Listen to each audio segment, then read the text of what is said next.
누가복음 1장 1에서 56절 회복과 생명의 기쁜 소식이라는 말씀의 제목으로 함께 은혜의 말씀을 나누고자 합니다. 오늘부터는 누가복음을 강론하겠습니다.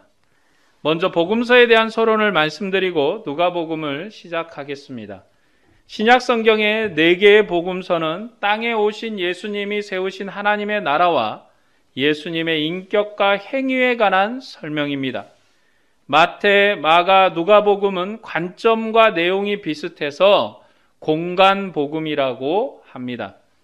그 중에서도 마가와 누가는 매우 비슷한 점이 많고 마태는 그 관점이 좀 다릅니다. 마가, 누가복음은 예수님께서 어떻게 전도하셨는가에 초점을 맞춰 설명하고 마태는 유대인과 모든 민족을 다스려 통치하는 새로운 통치 모델을 설명합니다.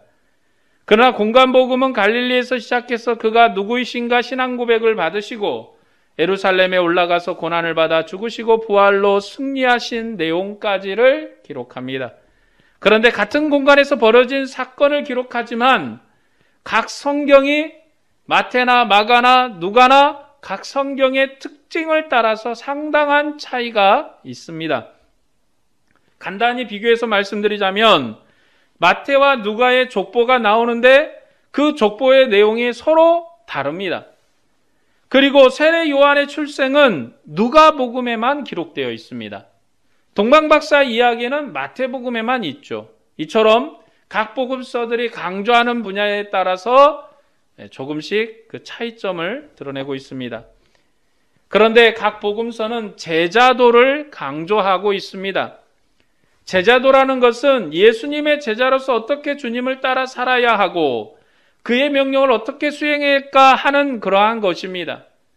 마태복음에서 제자도는 천국 서기관으로서 옛것과 새것으로 그 집안 식구를 가르치는 것이 바로 제자도입니다.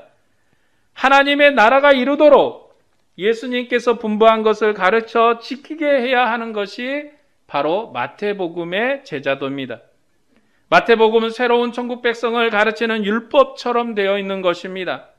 그리고 제자들은 그것을 잘 배우고 그리고 분부한 것을 가르쳐 지키게 해야 합니다. 마가복음에서 제자도는 하나님과 함께 있음으로 능력을 받고 전도하는 것입니다. 제자들은 두려워 떨었지만 예수님은 권세와 능력으로 대적을 물리치셨습니다. 교회는 항상 이것을 알고 주님을 따라야 합니다. 오직 주님만을 의뢰하고 기도하고 능력을 키우며 주님께서 적을 정복하신 그 은혜 안에 있어야 하는 것입니다. 교회는 예수 그리스도 안에서 반드시 승리할 것이기 때문에 두려워할 이유가 없습니다. 마가복음의 제자도는 어떻게 주님의 능력을 힘입어 전도로 수고할 것인가 하는 것입니다. 그리고 요한복음은 제자도라라고 말할 것이 별로 없습니다. 근데 그 중에서도 제자들이 예수님의 옆구리에 손을 넣어보고 만져보고 깨달은 영원한 생명의 교제를 가르치는 것이 제자도라고 할 수 있어요. 그러니까 영원한 생명을 가르치는 것, 그것이 요한복음의 특징입니다. 누가복음의 제자들은 예수님께서 많은 죄인과 함께 잡수신 것처럼 간격이 무너진 그 은혜에 함께하는 것입니다. 그 은혜에 함께하는 것이 누가복음의 복음이고 제자들은 그 길을 따라야 합니다. 누가복음에서 가장 많은 기록은 예수님께서 멸시와 천대를 받는 사람을 찾아가서 함께 식사하셨다는 겁니다. 누가복음의 제자들은 선한 사마리아인의 비유처럼 하는 것입니다.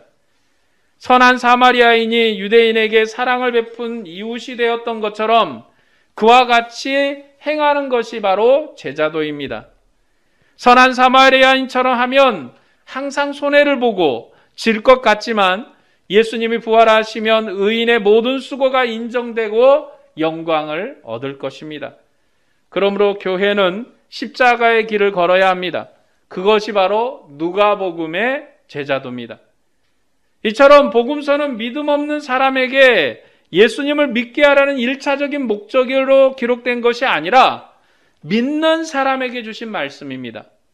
마태나 마가나 누가복음은 예수님을 처음 믿는 사람에게도 준 것이고 또 그 믿음이 있는 사람들에게 하나님의 영광의 은혜를 어떻게 깨달아 할 것인가를 깨닫게 하시려고 주신 것입니다. 예수님을 믿는 제자들은 예수님이 누구신가를 확실히 알아야 하고 주님의 길을 따르는 확실한 제자가 되어야 합니다. 그리고 믿지 않는 자들에게 주님을 증거해야 합니다. 그것이 신약교회가 하나님을 누리는 빛이며 온 세상의 빛입니다. 성경은 그 기록 목적이 대부분 서론의 첫머리에 나옵니다. 누가복음도 그 기록 목적이 1에서 4절에 기록되어 있습니다. 우리 중에 이루어진 사실에 대하여 처음부터 목격자와 말씀에 일꾼된 자들이 전하여 준 그대로 내력을 저술하려고 붓을 든 사람이 많은지라. 그 모든 일을 근원부터 자세히 미루어 살핀 나도 데오빌로 각하에게 차례대로 써보내는 것이 좋은 줄을 알았노니 이는 각하가 알고 있는 바를 더 확실하게 하려 함이로라. 누가복음을 기록한 목적은 데오빌로 각하가 알고 있는 것을 더 확실하게 알게 하려는 것입니다. 그 목적을 보면 전도용으로 기록한 것이 아니라 이미 믿는 자들에게 예수님께서 누구이신가를 더 확실하게 가르쳐서 예수의 신실한 제자로 살게 하려는 것입니다. 그러니까 여러분들이 성경을 잘 읽고 복음서를 여러 번 되뇌어 읽으면 예수 그리스도의 신실한 제자가 되는 것입니다. 우리의 믿는 바 확신이 더욱더 굳건해지는 것이고 소망 안에서 주님을 바라는 것입니다. 그러면 데오빌로 각하라는 사람은 누구일까? 데오빌라라는 이름은 하나님의 사랑을 받은 자라라는 뜻입니다. 이 사람은 헬라인으로 높은 관직에 있는 사람으로 보이는데 실제 인물인지 아니면 가상의 인물인지 확실하게 알 수가 없습니다. 다만 누가복음의 후편인 사도행전에서도 똑같은 헌정사를 붙이고 있는 것으로 봐서는 헬라인 관원으로 보입니다. 이 사람은 말씀의 목적자와 일꾼된 사람들이 전하여 준 그대로 알고 믿은 사람입니다. 그런 그에게 그 모든 일을 근원부터 살펴서 데오빌로에게 차례로 써보내는 것이 좋을 줄을 알았습니다.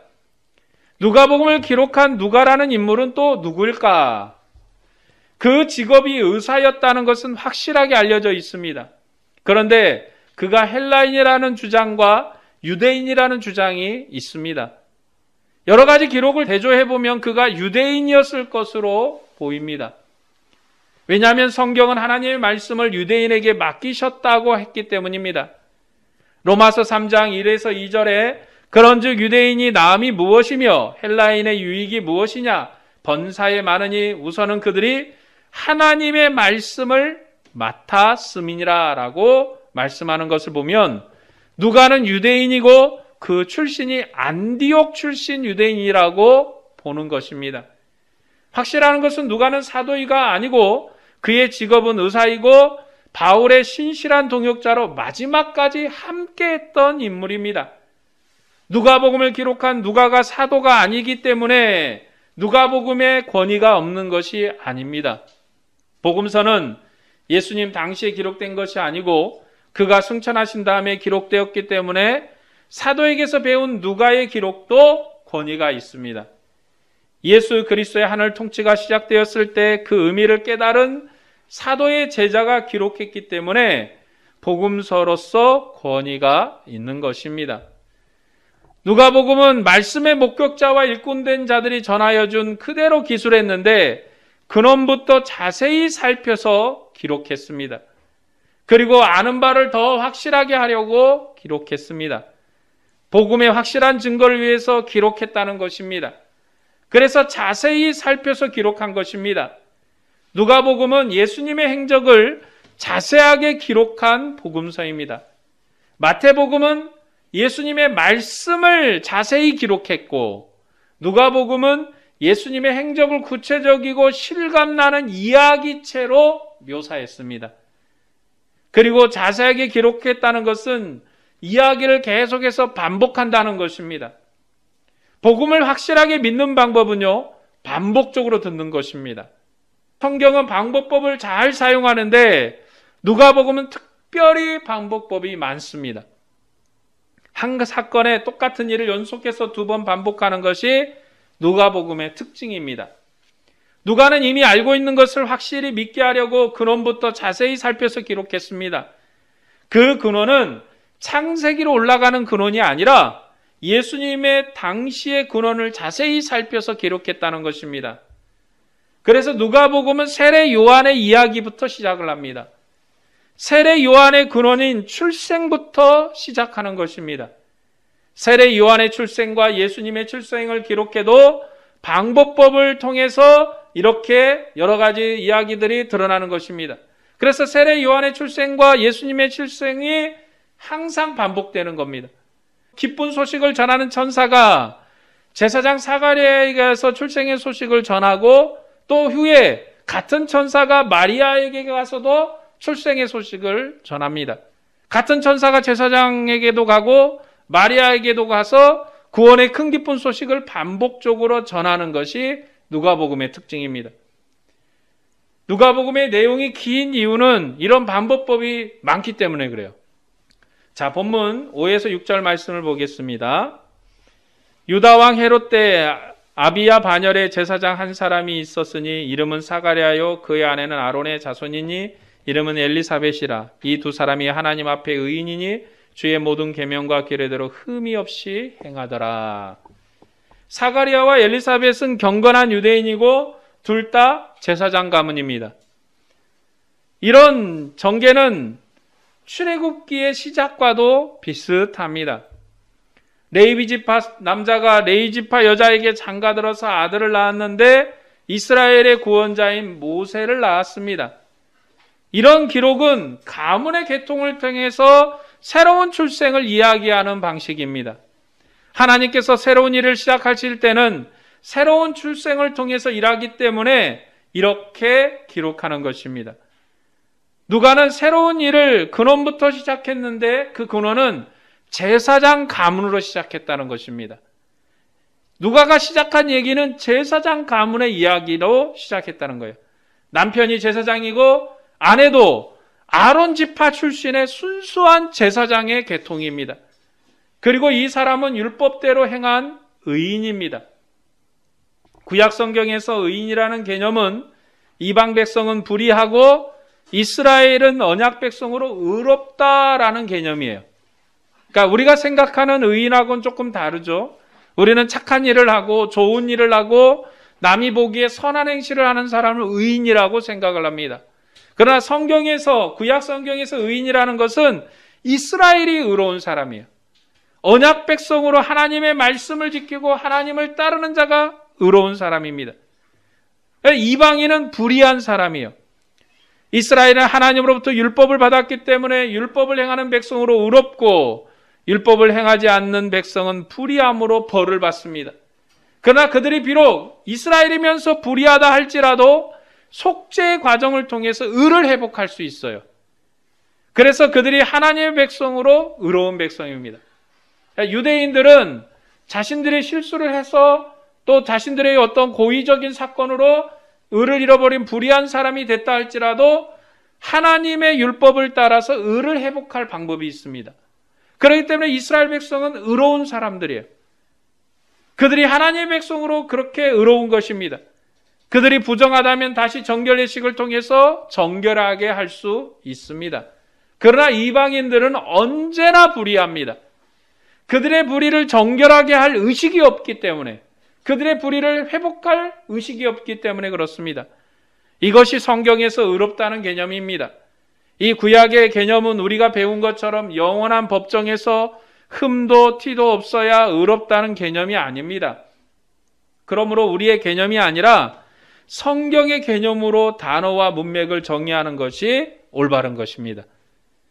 성경에서 하나님의 법정에서 무죄함을 받는다라는 개념은 없어요. 항상 우리가 불의하나 의를 회복할 방법이 있는 것입니다. 오늘도 우리가 마찬가지입니다. 우리가 불의하나 의를 회복할 수 있는 방법이 있어요. 뭡니까?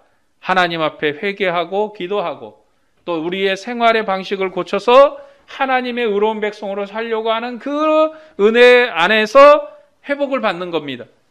하나님 법정에서 정죄되는 영원한 불의는 마지막 때에 있는 거예요.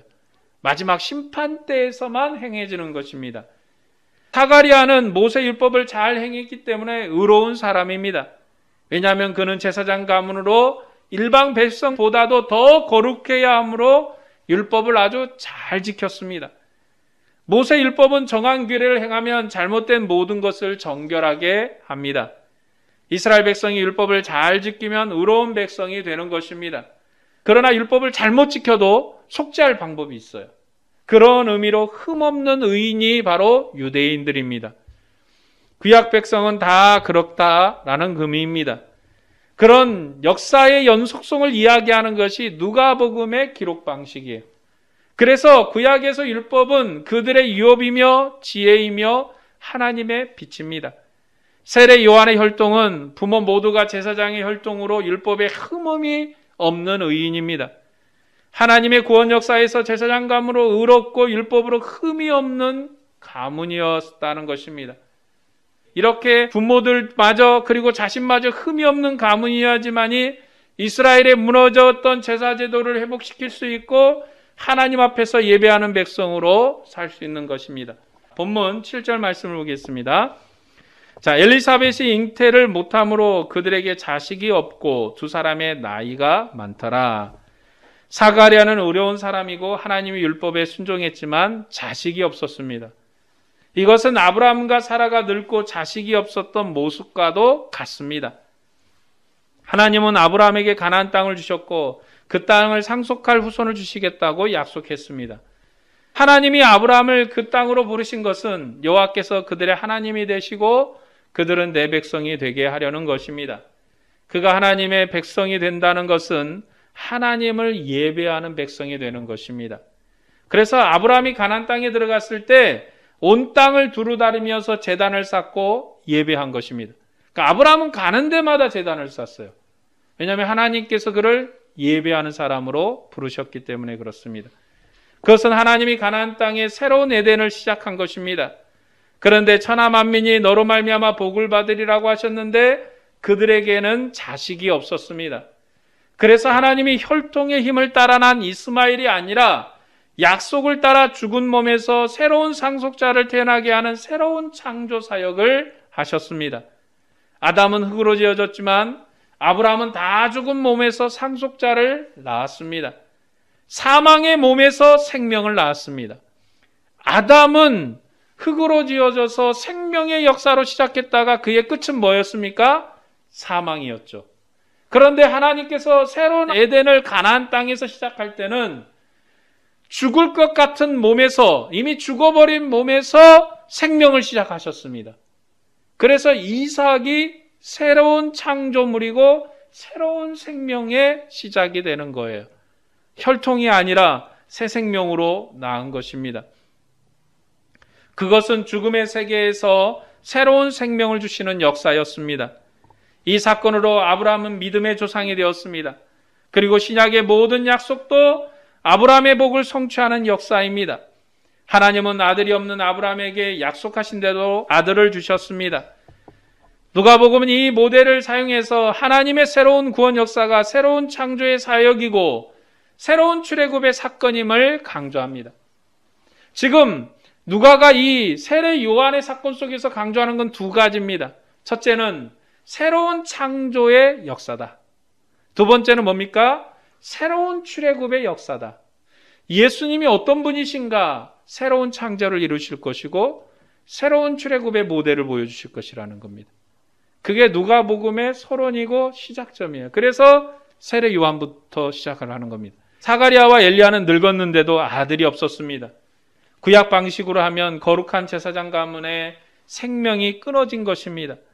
구약 시대에 의로운 사람은 복이 많은 사람인데 마른 가지처럼 가문이 끊어질 상황이 됐습니다. 이런 가정에 하나님의 신실함이 나타나 새로운 역사를 이루었습니다. 본문 8에서 10절 말씀 보겠습니다.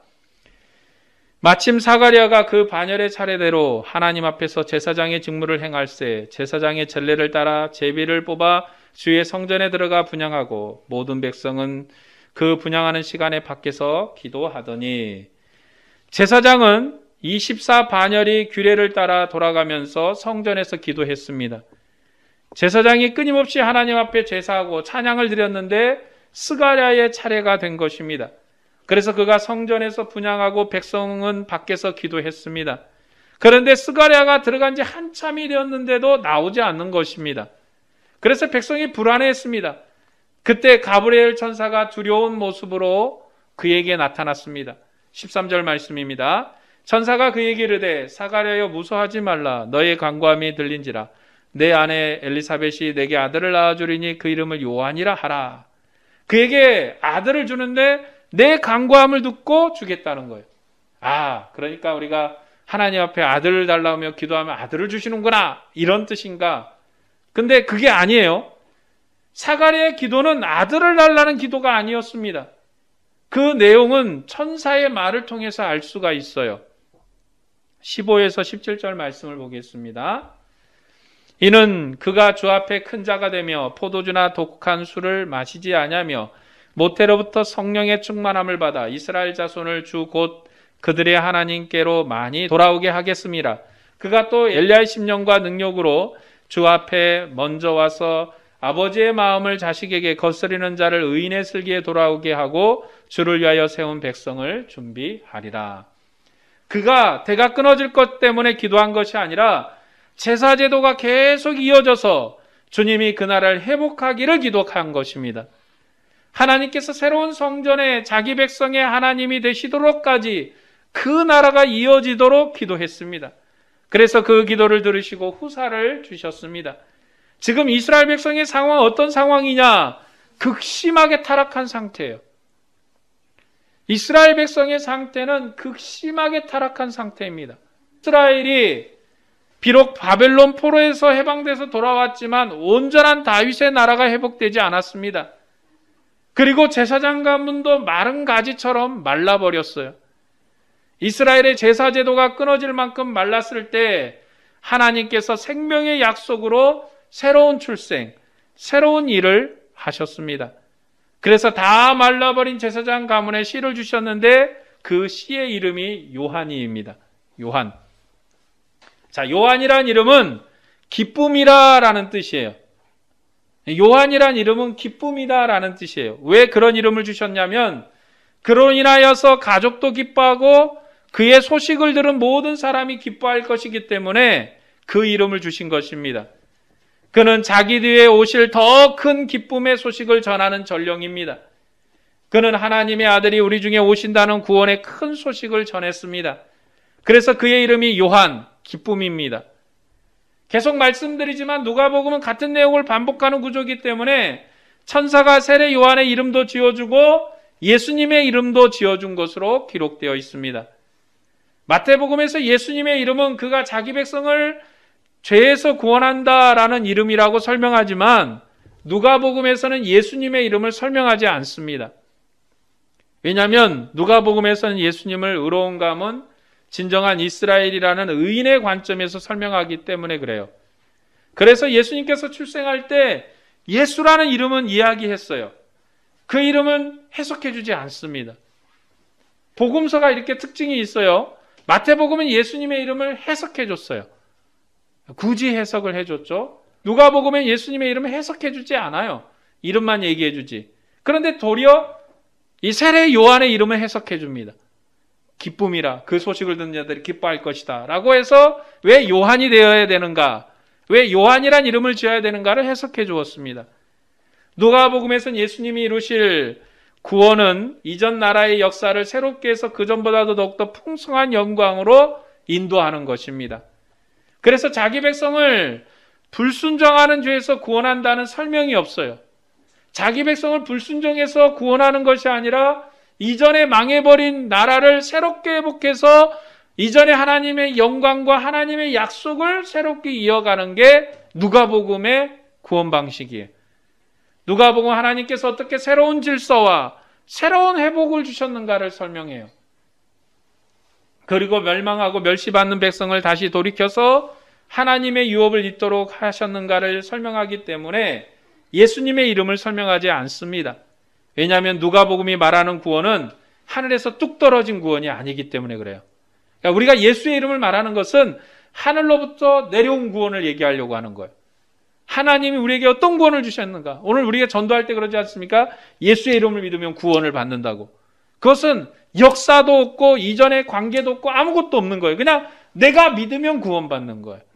그러나 지금 누가복음은 과거 역사를 끌고 와서 그 과거의 역사의 연속적인 선상에서 예수 그리스도의 구원을 설명하기 때문에 하늘로부터 뚝 떨어지는 구원이 아니라 지금 누가복음이 설명하는 구원은 아브라함 때부터 쭉 진행된 구원이, 아브라함 때부터 진행된 복음이 성소제도와 다윗 왕 때 완성되고 이제는 마지막 예수 그리스도를 통해서 완성되었다고 설명하는 거예요. 이전의 성전 제도가 예수 그리스도를 통해서 완성된 제도로 우리에게 왔다라는 걸 설명하려고 그러는 거예요. 그래서 세례 요한의 아버지 사가리아와 엘리사벳이라는 제사장 가문으로 시작하는 거예요. 누가복음은 왜 제사장 가문으로 시작하는가? 그 목적이 하나님의 성전 제도가 회복됐다. 하나님이 성전에 계시지만 하나님을 대신해서 성전에서 일하는 사람이 누굽니까? 제사장이잖아요. 제사장이 항상 하나님을 대신하는 머리입니다. 그리고 이스라엘 백성을 대표하는 머리예요. 하나님과 이스라엘 백성 사이에는 제사장이 있는 거예요. 그런데 이 요한은 제사장이긴 한데 정말 순수한 제사장이에요. 순결한 제사장입니다. 아버지도 제사장, 어머니도 제사장 가문이에요. 그리고 그는 날 때부터 이름이 요한이라는 이름을 주었고 성령이 그로 태어나게 했는데 마치 아브라함에게 새 생명을 주는 것처럼 태어난 제사장이에요. 그런 제사장이 하나님의 머리로, 하나님의 전령으로 나가서 하나님의 오실 새로운 기쁨의 소식을 전하는 것입니다. 그래서 그가 이제는 성전에서 계셨던 하나님이 우리에게 오셔서 영원한 하나님께 예배하는 성전 제도가 이 땅에서 완성되는 형태를 취하는 것이 누가복음의 하나님의 영광스러운 구원 역사이기 때문에 세례 요한이 먼저 나오는 거예요. 세례 요한이 중요한 인물입니다. 대단히 중요한 인물로 이렇게 먼저 나오는 거예요. 그래서 이제는 마지막에 예수 그리스도를 통해서 완성된 성전 제도, 완성된 성전의 예배에 대해서 얘기하라는 거예요. 하나님의 구원 역사는 이전 역사가 현재에 미치는 거예요. 계속 역사성이 있어요. 그래서 하나님의 구원 역사는. 마태복음은 좀 다른 얘기를 합니다. 왕의 복음 얘기를 하니까 좀 방향이 다른 거고. 자, 누가복음은 그 역사성에 초점이 맞춰져 있어요. 역사성. 그러니까 이 누가복음의 설명은 아브라함부터 시작된 구원 역사를 완성하는 분으로 예수님을 설명합니다. 그러니까 아브라함은 에덴의 회복을 이룬 사람이고 아브라함이 이 에덴의 새 창조의 역사를 이루는 첫 머리가 아브라함이에요. 그 아브라함의 역사가 이스라엘에게 영향을 미쳤고 이스라엘의 역사가 그들이 멸망하고 패망함으로 그들이 좌절되어서 버리고 말았거든요. 그 역사를 새롭게 일으켜서 이제는 온 천하 만민이 구원을 얻는 역사로 완성시키는 것. 그것이 이제 때가 이름에 나타난 예수 그리스도의 구원 역사의 완성이다. 라는 게 이 누가복음의 설명입니다. 그래서 예수님의 이름을 설명하지 않는 거예요. 여기서는. 왜냐하면 그는 이제 과거부터 시작하기 때문에. 하나님은 자신의 약속을 신실한 분이시기 때문에 멸망해버린 다윗의 나라를 회복해 주실 것입니다. 그 나라는 제사장 가문도 말랐고 왕의 가문도 말랐습니다. 그러나 하나님은 새로운 출생을 통해서 말라버린 가문에 새로운 기운을 불어넣는 큰 기쁨의 좋은 소식을 주셨습니다. 그래서 제사장 가문을 새롭게 일으켜서 태어날 아이에게 제사장의 사명을 감당하게 하신 것입니다. 요한은 제사장의 아들로 태어날 때부터 거룩한 나시른으로 구별됐어요. 제사장은 거룩한 사람이거든요. 태어날 때부터 거룩함이 있습니다. 그런데 태어나자마자 나시린으로까지 구별이 돼요. 자, 나시린이라는 건 뭐냐? 여호와의 성결한 백성으로 헌신하여 살겠다고 서약한 사람들이에요. 그러니까 제사장처럼 살겠다고 헌신한 사람들입니다. 하나님은 일반 백성도 이런 서약을 통해서 제사장처럼 거룩한 섬김을 할 수 있도록 은혜를 주셨어요. 비록 제사장으로 태어난 건 아닌데 나도 제사장처럼 살겠다고 헌신한 거예요. 제사장은 혈통으로 태어나기 때문에 태어나면서 제사장으로 거룩합니다. 그런데 이 세례 요한은 제사장이면서 태어날 때부터 나시린이에요. 엄청 거룩한 사람입니다. 제사장으로 거룩할 뿐만 아니라 나시린으로까지 거룩한 사람이에요. 그런데 요한은 이미 뱃속에서부터 거룩하게 구별되었습니다. 하나님께서 뱃속에 있는 야곱을 구별했던 것처럼 요한을 뱃속에서부터 나시린으로 구별해서 하나님의 나라를 위해서 봉사하게 하신 것입니다. 그래서 그는 율법의 규례를 따라 봉사하는 정도가 아니라 새로운 봉사로 하나님의 나라를 위해서 봉사합니다. 이 세례 요한의 봉사는 새로운 봉사 제도가 창조된 봉사입니다. 이전의 역사에 이런 봉사가 없었어요. 새로운 봉사인데 정말로 거룩하고 또 거룩한 봉사를 이처럼 세례 요한이 해야 되는가? 그의 뒤에 오시는 이는 바로 하나님의 아들이시거든요. 그는 참으로 존귀하시고 거룩한 분이시거든요. 말로 표현할 수 없을 정도로 귀하시고 아름답고 존귀한 분이 오실 것이기 때문에 그의 전력마저도 거룩한 사람입니다. 왜 그래야 되는가? 그의 뒤에 오시는 이가 하나님의 아들이시기 때문에 그래요. 그래서 새로운 시대에 새로운 봉사자가 필요한 것입니다. 구약 때는 제사제도를 통해서 다윗 왕조에 봉사했지만 세례 요한은 새로운 다윗 왕조를 위해서 봉사하는 봉사자입니다. 그는 하나님의 전령으로 새로운 하나님의 나라를 예배하는 새로운 제사장입니다. 자, 본문 16, 17절 말씀을 다시 보겠습니다. 본문 16, 17절 말씀이요. 이스라엘 자손을 주 곧 그들의 하나님께로 많이 돌아오게 하겠습니다. 그가 또 엘리야의 심령과 능력으로 주 앞에 먼저 와서 아버지의 마음을 자식에게 거스르는 자를 의인의 슬기에 돌아오게 하고 주를 위하여 세운 백성을 준비하리라. 자, 이 말씀은 말라기 4장 4에서 6절 말씀을 인용한 거예요. 제가 말라기 말씀을 읽어드리겠습니다. 말라기서 4장 4절에서 6절 말씀을 인용한 겁니다. 너희는 내가 호렙에서 온 이스라엘 위하여 내 종 모세에게 명령한 법 곧 율례와 법도를 기억하라. 보라, 여호와의 크고 두려운 날이 이르기 전에 내가 선지자 엘리야를 너희에게 보내리니 그가 아버지의 마음을 자녀에게로 돌이키게 하고 자녀들의 마음을 그들의 아버지에게로 돌이키게 하리라. 돌이키지 아니하면 두렵건대 내가 와서 저주로 그 땅을 칠까 하노라 하시니라. 자, 누가는 백성의 마음을 돌이키는 모델로 엘리야를 말했습니다. 왜냐하면 이스라엘 백성에게 남은 자를 구원하시겠다고 알리신 것이 엘리야 시대이기 때문에 그렇습니다. 엘리야 때 이스라엘은 바알의 왕조가 되어버렸어요. 그때 엘리야가 기도해서 하나님의 제단에 불이 내렸고 백성이 여호와의 하나님께 돌아왔습니다. 그렇게 이 엘리야는 적과 싸워서 자기 백성을 돌이켰습니다.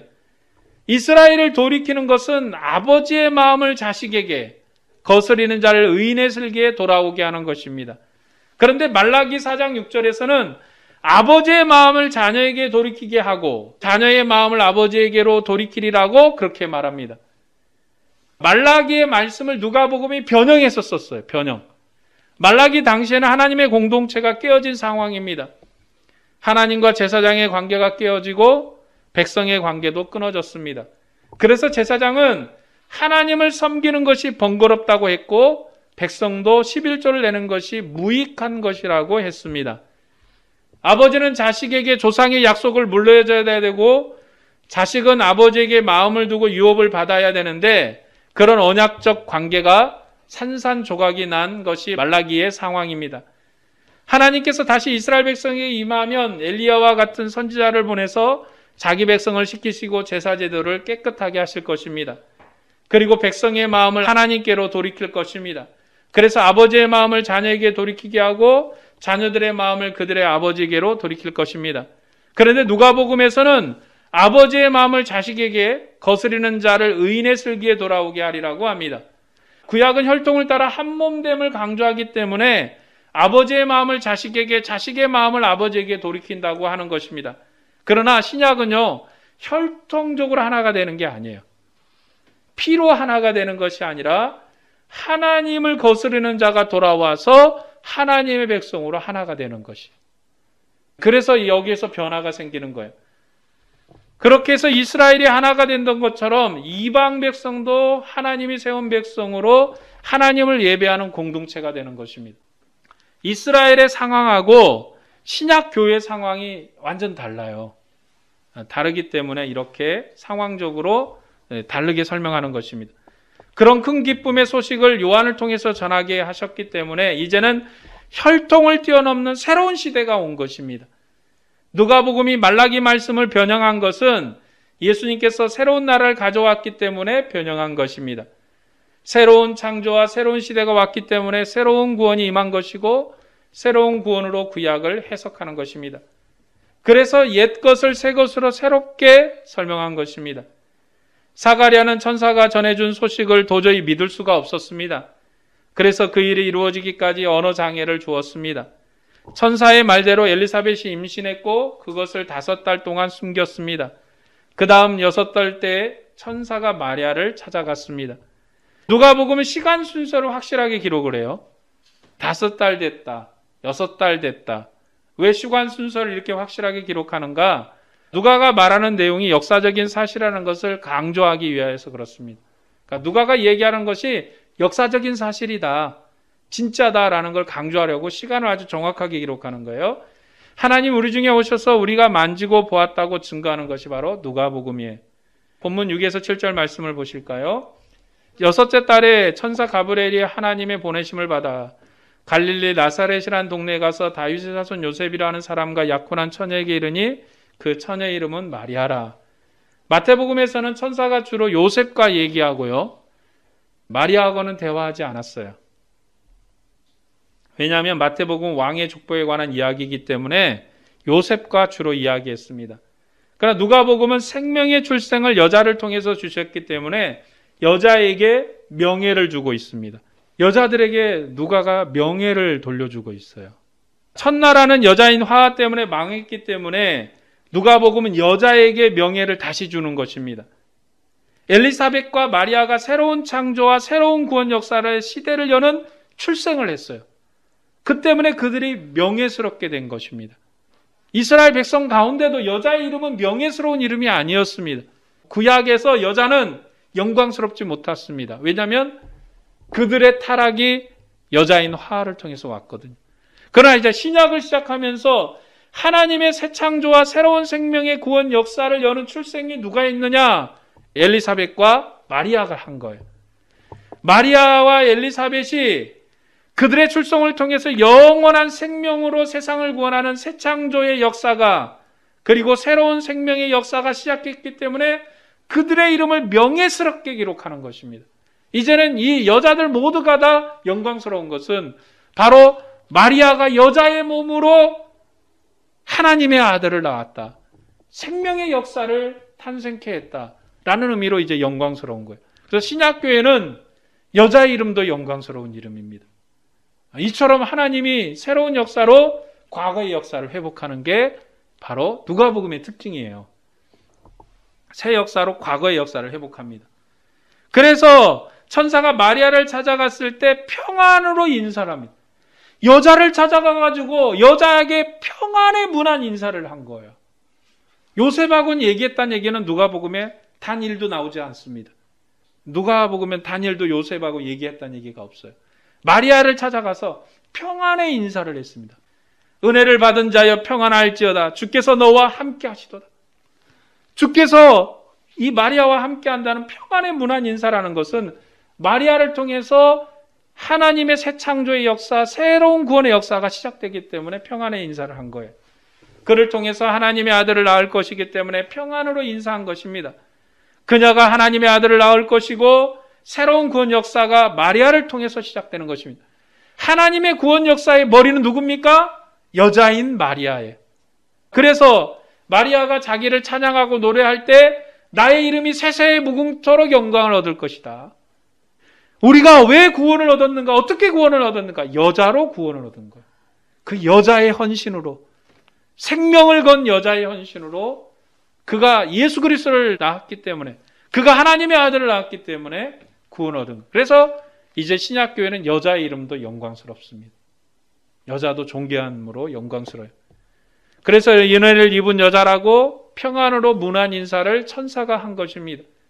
마리아는 천사가 전해준 소식에 순종했습니다. 하나님은 언약의 신실하심으로 하나님이 이루시려는 언약을 방해할 세력이 없기 때문에 마리아도 그에게 순종한 것입니다. 그래서 마리아도 하나님의 신실함에 순종했습니다. 마리아를 통해서 태어날 하나님의 아들은 다윗의 가문의 일원으로 왕이 될 것입니다. 그는 하나님의 나라를 그의 능력으로 새롭게 시작해서 영원 무궁한 나라가 되게 할 것입니다. 세례 요한은 다 늙은 부모에게 생명을 약속을 주셔서 제사장의 약속을 이어가도록 했던 것처럼 멸망해버린 다윗 왕조의 친히 하나님의 아들을 태어나게 하셔서 그의 나라를 영화롭게 하셨습니다. 마리아는 하나님의 약속에 순종해서 아들을 낳았습니다. 그리고 마지막 내용은 마리아가 엘리사벳을 방문하고 하나님을 찬양한 것입니다. 그 찬양도 다윗 왕조를 영원히 굳게 하리라는 것입니다. 멸시와 천시를 받는 자에게 해방을 주시는 신년을 선포했습니다. 새로운 회복과 새로운 창조가 누가복음이 선포하는 복음입니다.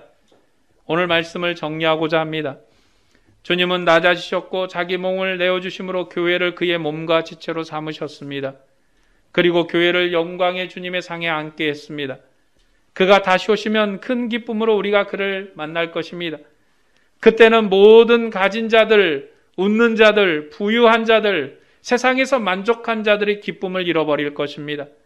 대신에 낮은 자들이 높아지고 믿음의 부유한 자들이 주님의 얼굴을 마주 볼 것입니다. 주님은 세상의 모든 권세를 무너뜨리십니다. 그때 주님의 영광으로 한몸된 교회를 기쁨으로 존귀하게 할 것입니다. 교회가 세상에서 멸시와 천대를 받는다 할지라도 주님을 위해서 수고하는 믿음의 공동체로 바르게 서야 합니다. 우리가 누가복음에서 배우게 될 믿음의 모델은 삭개오 같은 믿음입니다. 그는 자기 것을 다 나눠주고 천국 유업을 위해서 스스로 가난하게 되었습니다. 불의한 청지기로 살 것이 아니라 멸시와 천대를 받는다 할지라도 의로운 청지기로 살아야 합니다. 억눌린 자, 고통받은 자, 가난한 자들 해방하는 주님의 은혜에 봉사해야 합니다. 교회는 먹고 마시는 금과 은을 자랑할 것이 아닙니다. 사도들처럼 예수님의 이름을 자랑하는 교회가 되어야 합니다. 물론 교회가 돈이 있어야 일을 할 것이지만 물질만을 추구하는 교회가 되어서는 안 됩니다. 그것은 세상에 썩어질 것을 구하는 것입니다. 우리는 썩어질 것에 소망을 두지 말고 하나님이 귀하게 여기시는 생명의 소망을 두어야 합니다. 헌금은 구제와 선교를 위한 도구가 되어야 합니다. 우리는 형제를 주님의 몸으로 세우는 일에 봉사해야 합니다. 그것이 교회가 사랑의 공동체로 세워지는 모습입니다. 여러분 모두가 주님 안에서 자기 몫을 누리고 평화로울 뿐만 아니라 형제를 존귀하게 섬기시기를 바랍니다. 주님을 대면할 그때까지 형제를 사랑하는 주님의 제체가 되기를 주의 이름으로 축복합니다. 기도하겠습니다.